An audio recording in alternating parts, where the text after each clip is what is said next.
नमस्कार। आपका अखबार के YouTube चैनल पर आपका स्वागत है। मैं हूं प्रदीप सिंह।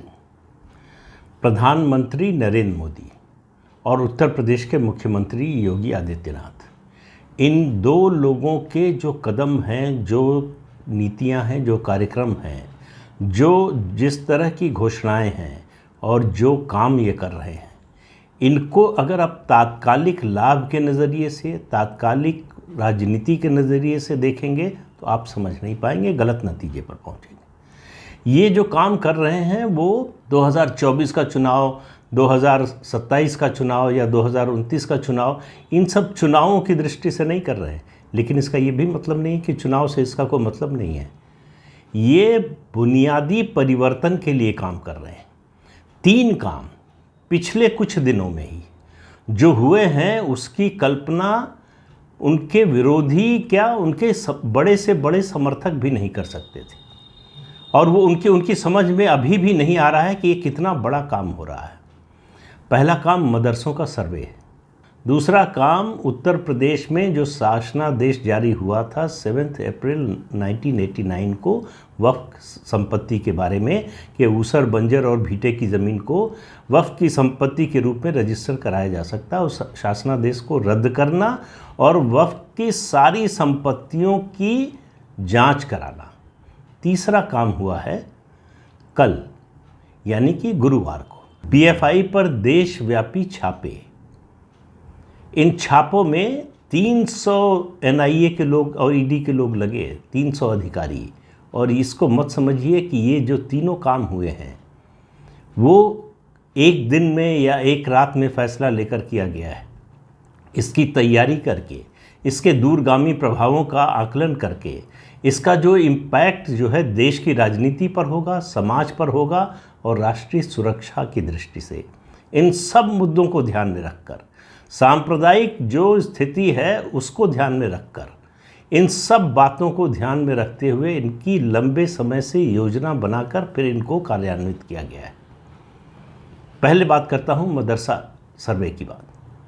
आमतौर पर लगता है कि मदरसा सर्वे क्या है, ये पता लगाया जा रहा है कि कौन से जो है अनरजिस्टर्ड या अनरिकग्नाइज्ड हैं या कौन से मदरसे अवैध रूप से चल रहे हैं। बात इतनी सिंपल नहीं है।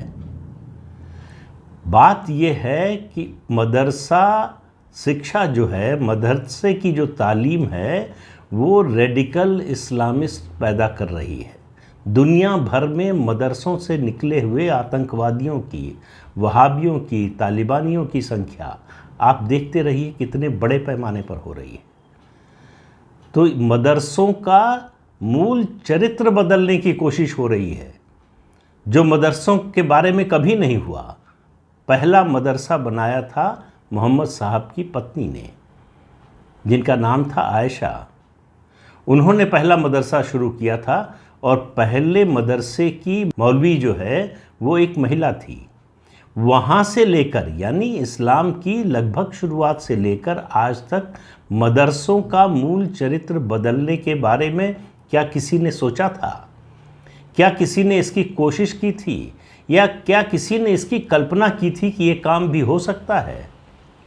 जितने भी शासक हुए हमारे, मतलब प्रधानमंत्री की बात कर रहा हूँ, और प्रधानमंत्री से पहले, चाहे वो ब्रिटिश रहे हों, क्योंकि मुग़ल शासन में या मुस्लिम शासन में तो इसकी उम्मीद नहीं कर सकते थे, लेकिन ब्रिटिश राज में भी 200 साल के लगभग, उसके बाद 75 साल आज़ादी के, किसी ने इस बारे में सोचने की ज़रूरत ही नहीं समझी। सबको लगता था कि ये ऐसा मुद्दा है, ये ऐसा मामला है जो छुएगा उसका हाथ जलेगा। तो कोई जलना नहीं चाहता था, लेकिन हाथ जलाए बिना होम होता नहीं है। होम में हाथ जलाने ही पड़ते हैं, और होम होता है शुद्धि के लिए। होम होता है संस्कारित करने के लिए किसी स्थिति को, मुद्दे को, परिस्थिति को, व्यक्ति को, समाज को। तो ये होम का काम हो रहा है। ये मदरसों का स्थायी चरित्र बदला जा रहा है। तो चरित्र है क्या? पहले तो जो बदलने की बात कर रहे हैं, मूल चरित्र है दीनी शिक्षा, यानी धर्म की शिक्षा। अब धर्म की शिक्षा जो मिल रही है और जिसके बारे में बहुत से लोग कह चुके हैं, ख़ासतौर से आरिफ मोहम्मद खान जो केरल के गवर्नर हैं, उन्होंने जो कोट करके बताया सिलेबस से कि क्या पढ़ाया जा रहा है, वो सब दोहराऊंगा नहीं, बहुत बार कहा जा चुका है, सुना जा चुका है। उसको बदलने की ज़रूरत है। उससे जो है जो मानसिकता पैदा होती है वो सांप्रदायिक विद्वेष का कारण बनती है, वो हिंदू मुस्लिम झगड़े का जड़ में है। तो उस शिक्षा को बदलने की कोशिश तो क्या हो रहा है, केवल ये मदरसों का मॉडर्नाइजेशन नहीं हो रहा है कि वहाँ पर जो है आप साइंस और मैथ भी पढ़ाएं और कंप्यूटर भी पढ़ाएं, वहाँ तक मामला सीमित नहीं है। ये बाहर से हमको ऐसा दिखाई देता है कि यहाँ तक मामला सीमित है। वहाँ जो दीनी तालीम है यानी मजहब की शिक्षा, उसको घटाकर अभी सिर्फ 20% पर लाना है। और उसके लिए देखिए किस तरह से घेरेबंदी हो रही है। मदरसों का सर्वे हो रहा है, तो अभी उस पर आऊँगा कि उसमें और क्या होगा। तो उससे पहले और उसके साथ साथ क्या हो रहा है।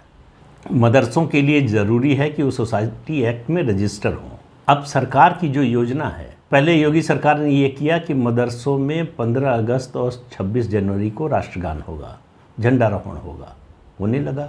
इसकी कल्पना कौन कर सकता था उससे पहले तक कि मदरसों में ये हो सकता है? कोई इसकी बात भी कर सकता था क्या?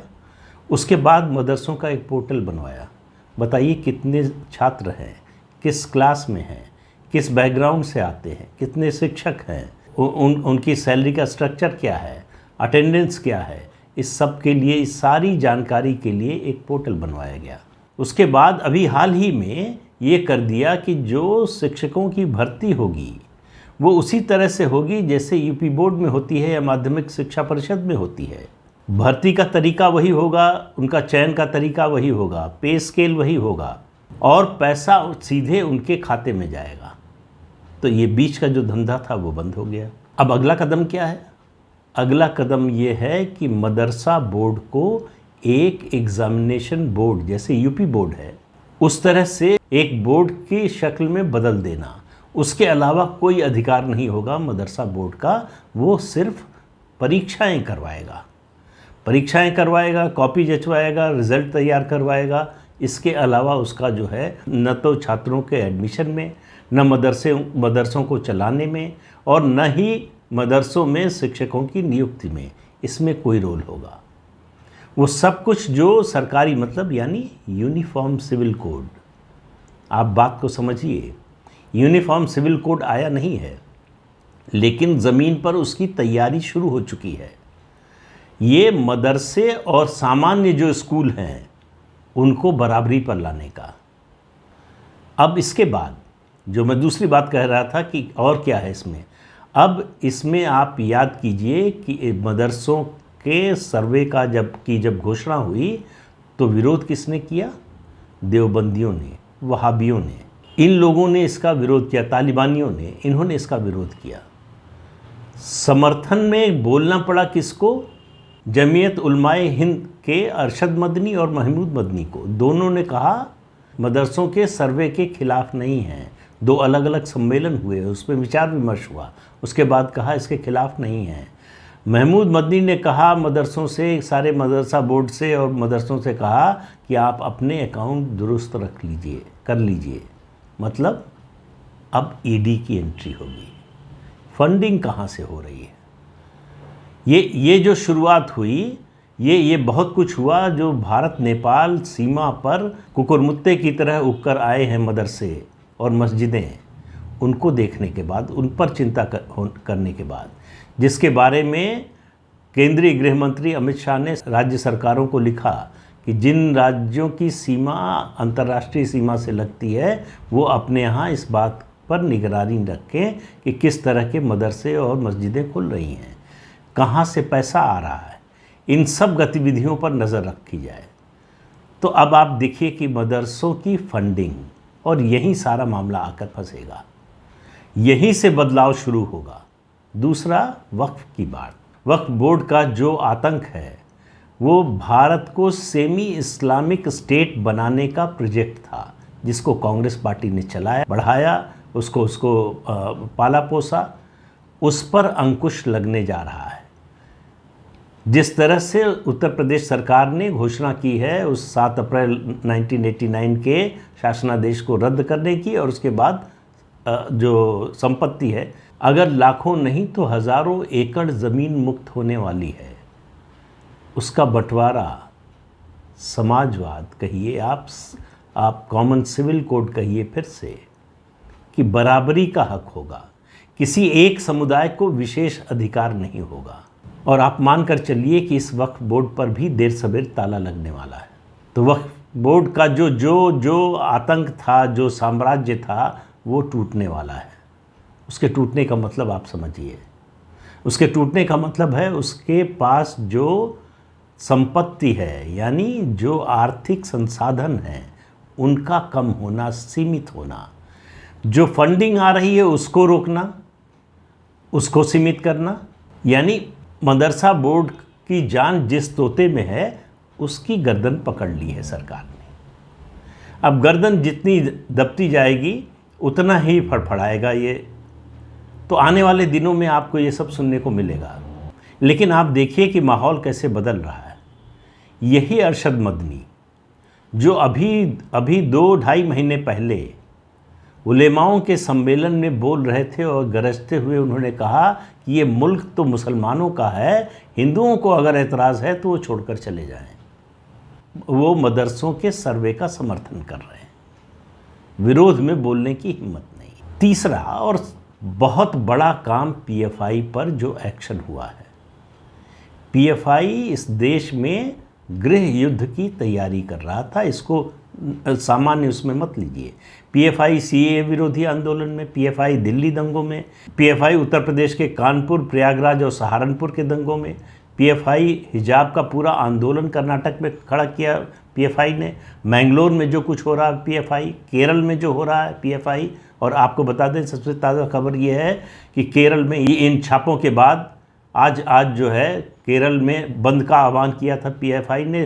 5 या 6 जिलों में जो है हिंसा हुई है, उस हिंसा का स्वतः संज्ञान लिया है केरल हाई कोर्ट ने। इससे पहले आप इसकी भी कल्पना नहीं कर सकते थे। पीएफआई की जो ताकत थी वो थी इस देश में वैमनस्य, इस देश में हिंदू मुस्लिम तनाव, इस देश में धार्मिक उन्माद पैदा करना, इस देश में आतंकवाद, इस देश में अलगाववाद, इनको बढ़ावा देना। उस पर एक्शन हुआ। अभी हम सब लोग, मैं अपने को भी शामिल करके बोल रहा हूँ, कि बड़ा हम लोगों को आश्चर्य होता था कि आखिर ये सरकार पीएफआई पर बैन क्यों नहीं लगा रही, प्रतिबंध क्यों नहीं लगा रही। इतनी एक्टिविटीज़ में पीएफआई मिल रही है। और अभी जो है फुलवारी शरीफ में जो कुछ मिला है लिटरेचर कि 2047 तक 2047 तक भारत को इस्लामी स्टेट बनाना है, ये उनका लक्ष्य है। इस सब के बावजूद सरकार बैन कर ही नहीं रही है। बैन से कोई हल निकलता नहीं। ये सरकार को मालूम है, जो सरकार में बैठे हैं उन लोगों को, कि आज बैन कर देंगे इस संगठन पर तो एक तो विक्टिम कार्ड खेलेंगे, दूसरा उसके किसी और नाम से संगठन बना लेंगे। फिर आप क्या करेंगे? फिर इंतज़ार कीजिए 5 साल 10 साल कि उनके लोगों के नाम सामने आना शुरू हों, एक्टिविटीज़ दिखाई देने लगे, तो फिर आप बैन की मांग शुरू कीजिए, फिर बैन की कोशिश कीजिए और वो अदालत में टिके ना टिके। तो ये बैन जो है बैंडेड है, और ये जो कल हुआ है ये सर्जरी है। तो ये फ़र्क समझिए। बैंडेड लगाकर आप कैंसर का इलाज नहीं कर सकते, उसके लिए सर्जरी ही करनी पड़ती है, और वही सर्जरी की गई है। और उसके बाद सरसंघ चालक का देखिए, ये जो 5 इंटेलेक्चुअल से मिले थे, इसका मैंने विरोध किया था, उस पर वीडियो बनाया था। सरसंघ चालक मोहन भागवत जी, मेरी नज़र में उन लोगों से मिलने का कोई फ़ायदा नहीं। ये ऐसे लोगों को लेजिटिमेसी नहीं देनी चाहिए। सरसंघ चालक ऐसे लोगों से मिलते हैं तो इनको अपने समाज में एक लेजिटिमेसी मिलती है कि हमारी आवाज़ सुनी जाती है, हमसे पूछा जाता है, इसलिए मैंने विरोध किया था। इनकी सोच या अप्रोच का विरोध नहीं है, उसमें कोई गलती नहीं है। वो कल जो मिले हैं, इमामों का जो संगठन है उसके मुखिया से जो मिले हैं, उसको मैं बहुत बड़ा डेवलपमेंट मानता हूँ। और आप उसको जोड़िए जो प्रधानमंत्री नरेंद्र मोदी कर रहे हैं, जो योगी आदित्यनाथ कर रहे हैं, और जो मोहन भागवत जी ने किया। ये ट्रायंगल जो बन रहा है, ये तीनों जो कर रहे हैं, उसको आप देखिए। एक फॉल्ट लाइन मुस्लिम समाज में, भारत के मुस्लिम समाज में है, वो है देवबंदी, वहाबी और तालिबानी और तबलीगी जमात की। दूसरी है बरेलवी संप्रदाय की। बरेलवी संप्रदाय के लोगों को, सुन्नियों का है, सुन्नी बरेलवियों को ये देवबंदी, वहाबी, तबलीगी और तालिबानी ये नहीं मानते, क्योंकि ये बरेलवी संप्रदाय के जो सुन्नी हैं ये मज़ार और दरगाह ये चलाते हैं, इनको ये मज़ार पुजवा कहते हैं, इनको मज़ार पुजवा मुसलमान कहते हैं। और सुन्नियों का 95% इन्हीं के साथ है, बरेलवियों के साथ। लेकिन फ़र्क क्या है दोनों में? देवबंद की ताकत आपको ज़्यादा दिखाई देती है। क्यों? क्योंकि देवबंद के पास जो इंटरनेशनल पावर है, विदेशों से पैसा, विदेशों से फंडिंग, विदेशों से समर्थन, विदेशों से जो उनको जो सहायता मिलती है, उनको जो ताकत मिलती है, उनके साथ जब विदेशी ताकतें खड़ी होती हैं और ख़ास तौर से इस्लामी देशों की, वो उनकी ताकत को कई गुना बढ़ा देता है, संख्या में बहुत कम होने के बावजूद। सरकार ने यही शुरू किया है। मोदी ने 2014 में प्रधानमंत्री बनने के बाद से लगातार देवबंदियों की जो है उपेक्षा की है। नाराज़गी, ये जो आप देखते हैं उबाल, ये उसी वजह से है, ये इन्हीं लोगों के बीच में उबाल है। और दूसरा, तबलीगी जमात जिसका काम ही ये है कि गांव-गांव में घूमकर ये बरेलवियों के ख़िलाफ़ माहौल बनाना और दीनी जो तालीम है उसके बारे में लोगों को बताना कि क्या होने से आप असली मुसलमान समझे जाएंगे, मुसलमान होने का या इस्लाम के फॉलोअर होने का आप पर क्या क्या आपसे अपेक्षा की जाती है, आपके क्या कर्तव्य हैं, ये सब बताया जाता है कि कैसे सच्चे मुसलमान बने। याद कीजिए, जब कोरोना के दौरान अजीत डोभाल साहब मिलने गए थे मौलाना साद से, बड़ा हल्ला मचा था। क्यों गए? जो है एक तरह से देश की इज्जत गिरा दी, सरकार ने घुटने टेक दिए, तमाम तरह की बातें की गई थी। आप वो तारीख याद कर लीजिए, शायद मार्च 2020 की तारीख थी। वो दिन याद कीजिए और आज का दिन। आपने तबलीगी जमात का नाम सुना? मौलाना साद को कहीं बोलते कहीं देखा, सुना आपने? तबलीगी जमात शांत हो गई है। क्या हुआ मुझे नहीं मालूम।